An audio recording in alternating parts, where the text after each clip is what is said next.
a home is more than just four walls and a roof.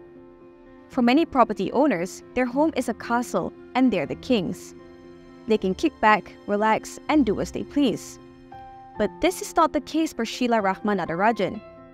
Her home is a sanctuary for 5 stateless siblings living in the neighborhood. The children born to a Malaysian father and an Indonesian mother were kept hidden in a room in their home, unable to even make a peep. Their parents feared that their children, who were born out of wedlock, would be taken away if the authorities knew of their existence. But in 2016, their mother abandoned the family.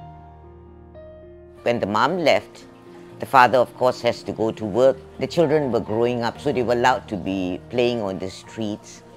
We noticed it and saw that, that they were around most of the time and knew something was wrong. We found out they were not going to school. Finally, one of my neighbors who speaks the same language as the father went to the home and expressed our concern. And so we offered to look after the kids while the father was at work. Sheila's house became a second home for the kids. The former journalist would cook for the kids, teach them, play games, and even take them to the cinema. They even go on holidays together. 2 years ago, Sheila and her husband, Abdul Rahman Ishaq, took the children to Penang, where they saw the ocean for the first time in their lives. Still, there were challenges, and it wasn't always smooth sailing. I didn't know so many things. I didn't know they didn't know what a 2B pencil is. My husband and I teach them how to use the washroom. They would never take anything or eat anything without being given. They didn't know how to own anything. But she never gave up on the children, and her selflessness went beyond sharing her home with the kids. Sheila and her neighbors made it their mission to make sure these children, now aged 11 to 18, could lead normal lives. The biggest obstacle to this was that the children lacked documentation, as their father, Isan Seng, had no custody over them.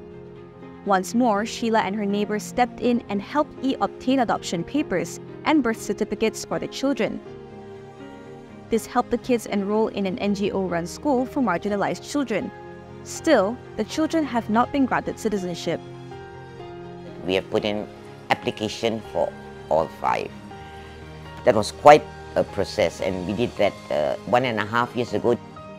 While the children are still waiting for citizenship, they no longer have doubts that they belong, thanks to Sheila.